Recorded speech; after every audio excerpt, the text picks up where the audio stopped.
the person I'm interviewing right now is a good friend slash dad, Dave. He's an awesome guy. It's crazy how God brought us in each other's life. Started from a book I wrote, but I let him let him get some more info about and how we met and everything. Yeah, we met one day, we just talking and everything. I was kind of minding my business and stuff. He walked by and said, "Yo, man, brother, you read?" I said, "Yeah, I read a little bit."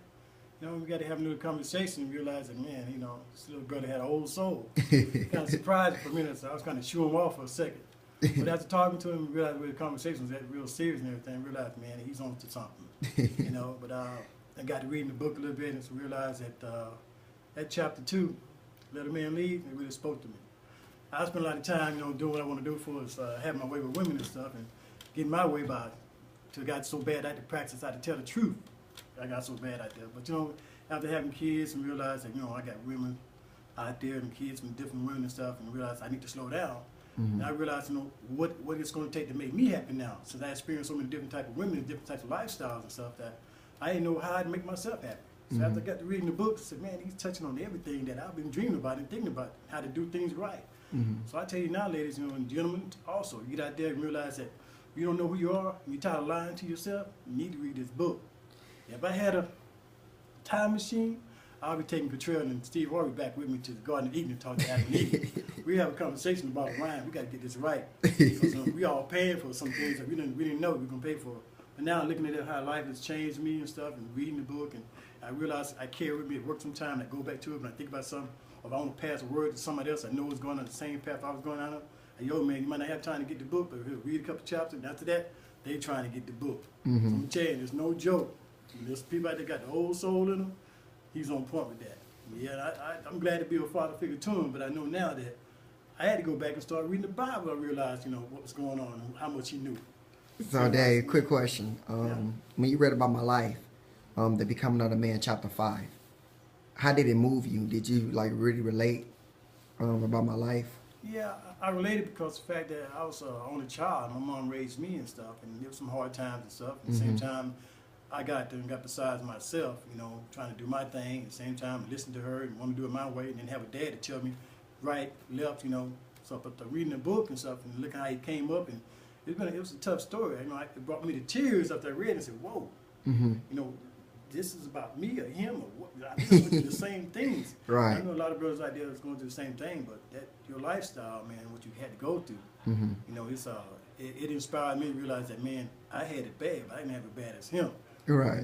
But so, years, man.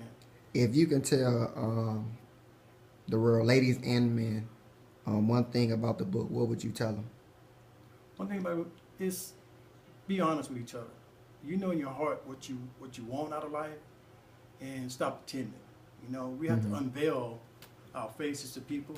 We got to unveil our heart to people that we want to fall in love with us and stuff. So we need to realize that it's time to put away the childish things and do what we're supposed to do as being as adults and stuff, as we're supposed to be. But that book will really let you know that it's time to put aside the childish things and stuff and do right by our lovers, our kids, our families and stuff.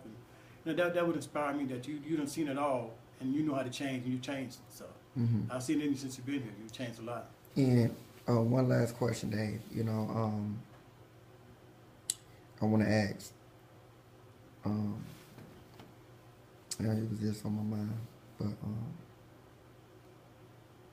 well, oh yeah, we always have deep conversation about when a lot of women do read this book, they gonna feel like dang, I have been doing it right, doing everything right in the book. What would you tell them? What would the message you tell them? If you feel like you've been doing it right in the book, I would tell you to really, you got to get that Bible out too. And inspire me is to get the women to understand themselves more and what kind of man they want to have in their life around their kids. Is read Timothy. It'll tell you about the role that a man has to perceive and the role that a woman has to perceive. And I realize your book relates to that a lot. Because there's certain roles that some people say, look, I don't want a woman to preach to me. But if I don't know and all I know is about to take or lead a woman to the bedroom first instead of church, and now when you realize I'm 51 years old now, and I've been 2 years since I dated because I realized, man, I want to lead a woman to church instead of bedroom. I'm gonna lead her to my heart instead of wait for just for a part-time relationship. Mm-hmm. And right now, that's what I would say. For us to inspire me, to inspire someone else, you got to get that Bible out too, Mm-hmm. and go there and read it. And so you get that man in your life, women. And when you guys out there, when you get that woman in your life, now it's time to lead them to church a little bit. You got to lead them to understanding what role we want to play in it. Mm-hmm. That's why I say a lot about it right now. Man, Dave, you've been an awesome guy to me in my life. Like I say, you made me look at life a lot different, especially with God. And I want to thank you for taking the time out, interviewing, saying and giving the world about, a little advice about my book and everything. And like I say, God, I ask you to continue to keep blessing us. And one of the things, your book really will let a person see what they saw. That's one thing I'll say. It'll let you see what you saw. And if it don't bring tears to you, fellas, ladies, something wrong with you inside. He let me see what I saw. And I woke up and said, whoa, man, God sent this man to me, to let me know what I need to be looking for. So I say, it lets you see what you saw. Thank you. Big thing about it. Hey, brother. Amen. God bless you. Bless all y'all too. Peace. All right.